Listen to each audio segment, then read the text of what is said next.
মাটির ফুল কানাডার একটি উদ্ভিদ এটি। এই উদ্ভিদ আমাদের বাংলাদেশেও পাওয়া যায়।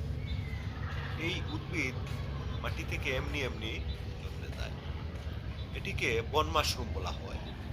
মাশরুম খাওয়া হয়, কিন্তু এই উদ্ভিদ যেটা আনাচে কানাচে যেখানে সেখানে জন্মে বন মাশরুম, সেটা খাওয়া হয় না। মনে করা হয় এই উদ্ভিদ বিষাক্ত, তাই এই উদ্ভিদ খাওয়া হয় না। এই উদ্ভিদকে আমাদের বাংলাদেশে ব্যাঙের ছাতাও বলা হয়। আগেকার দিনে মাশরুমকে বলা হতো ব্যাঙের ছাতা, বন মাশরুমকেও বলা হতো ব্যাঙের ছাতা। শীতপ্রধান দেশ কানাডাতে এই মৌসুমে, অর্থাৎ সামার সিজনে, এই উদ্ভিদের দেখা মিলে। যখন বরফ জমতে থাকে তখন এই উদ্ভিদের আর দেখা মিলে না।